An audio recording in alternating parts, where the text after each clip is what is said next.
Cheese. Welcome back, guys. Welcome back. How's it going? How's everyone been?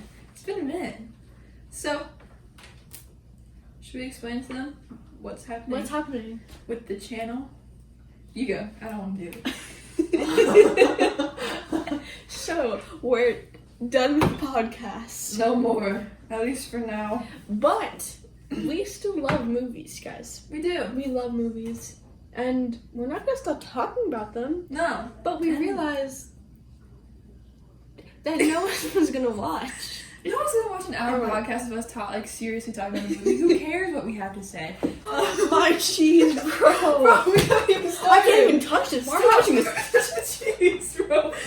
Anyways, we figured the best part of our podcast was the last 10 minutes where we seriously talked about a joke movie. But we're not joking anymore. No. So, It's serious talk.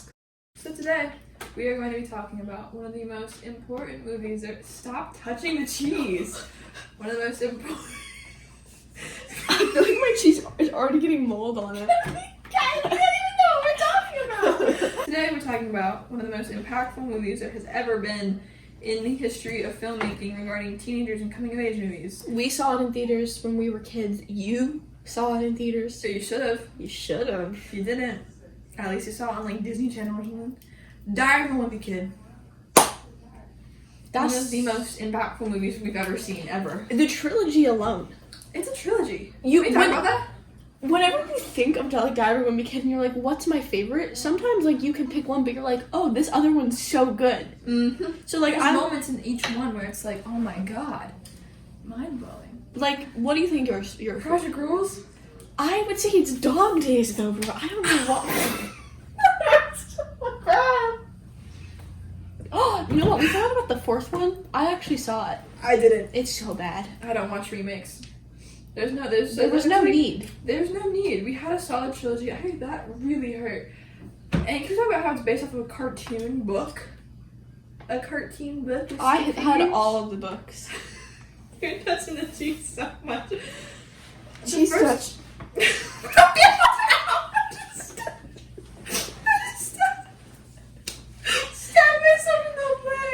I love that you're wearing your Pulp Fiction shirt and we're talking about Diary of a Wimpy Kid. Okay. So, well, I just spit everywhere. What about Diary of a Wimpy Kid made you so attached to it? I just think it was really the character arcs. The character arcs? You look at all three movies, each of them went through their own development. Roderick struggled. Roderick is painted as the antagonist in this film. But he was such a... He had a passion. And he's a normal older... Just because he wasn't maybe good at school, like... Don't call me. Don't come to by my house. We're done. Insert that TikTok. Don't call me. Don't come by my house. We're done. That moment alone, Rowley what's his name? Heffley. Wait, no. Rowley Jefferson. That alone, his character arc, his character in general. He became so much more confident than he was. Oh yeah. Even just from the first to the second movie. Mm-hmm. Literally confidence. Mm-hmm. Can we also talk about the not the variety, but the complexity of each storyline? I didn't understand some of it. It was beyond my grasp. What I did had to you do research? What did you need to research? Just like, when they're at the country club during Dog Day. What was the symbolism of the crowded pool at the beginning of Dog Days versus the representation of class systems? It's classist. First of all, exploits hold it. on. Question. Is Rowley Jefferson rich? Yeah. First of all, he has a second house. Yeah. At the boardwalk, and he's at the club.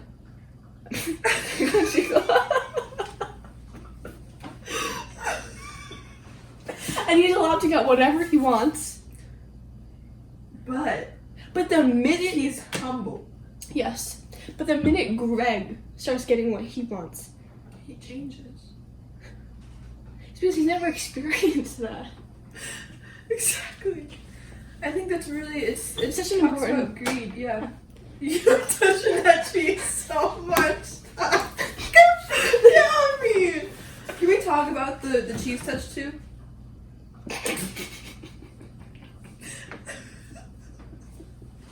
The thing with the cheese, bro, that represents the people that like we look down upon.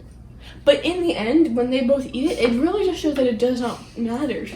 Truly. It really solved a lot of problems. Bro, remember when they made that immigrant kid touch the cheese? Was that like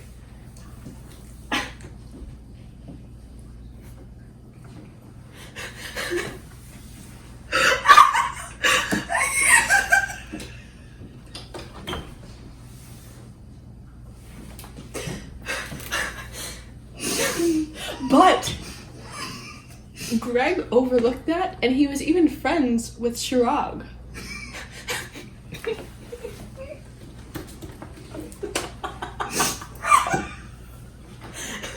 So where's Miss Kipling?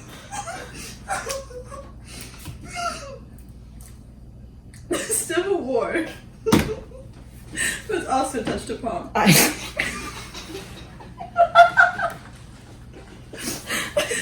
you know, yeah, but you know what this confirms though?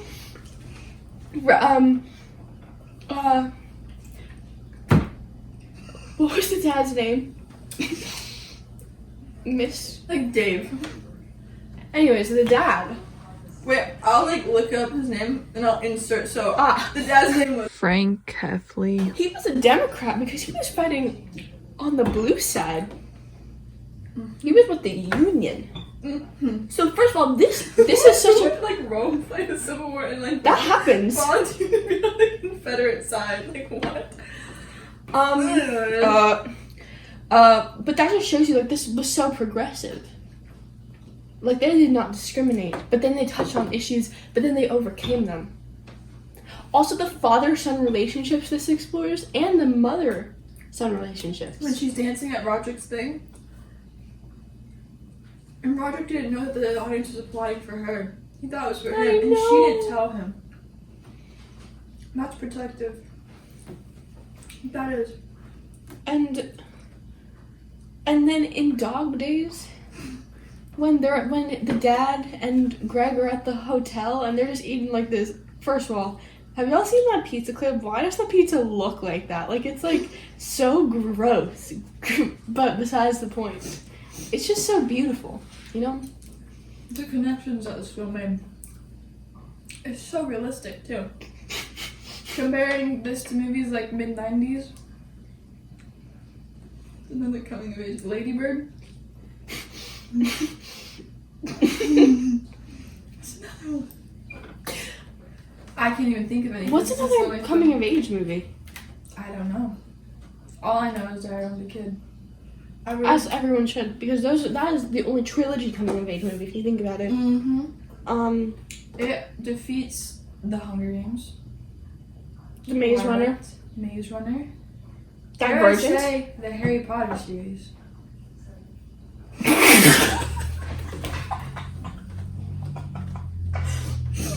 J.K. Rowling's done. She was She's so over. intimidated by this, and as she would be, because Jeff Kenny, They made like what, 14 books? they're still going. They're still going. That man is a genius. And what does J.K. Rowling have? 8? 7? No, 8 because of the cursed child. 8? He has like 20. And he had an island on Pop Tropica. And Manny.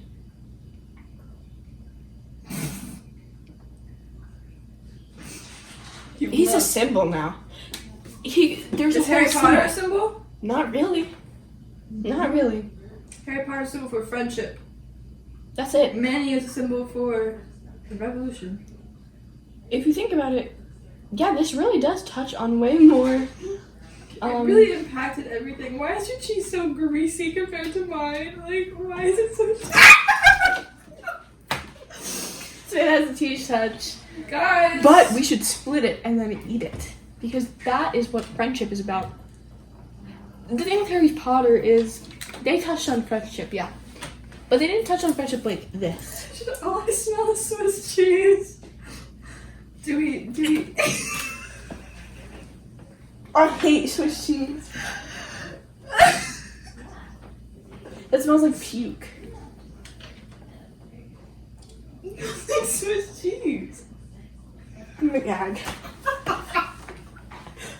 Still. Wait, what time are we at? Definitely over. Should we wrap this up? Okay, how do we wrap this up? So, everyone has a touch cheese the touch. cheese. It's good for you. Touch the cheese. Just do it. Be a part of the movement. Hashtag Touch the cheese. Join us. For 25 cents a day, we'll send you a Swiss cheese. And you can join the movement of helping save cheese. Making the cheese touch. Desensitize the cheese. Normalize touching cheese again. Okay.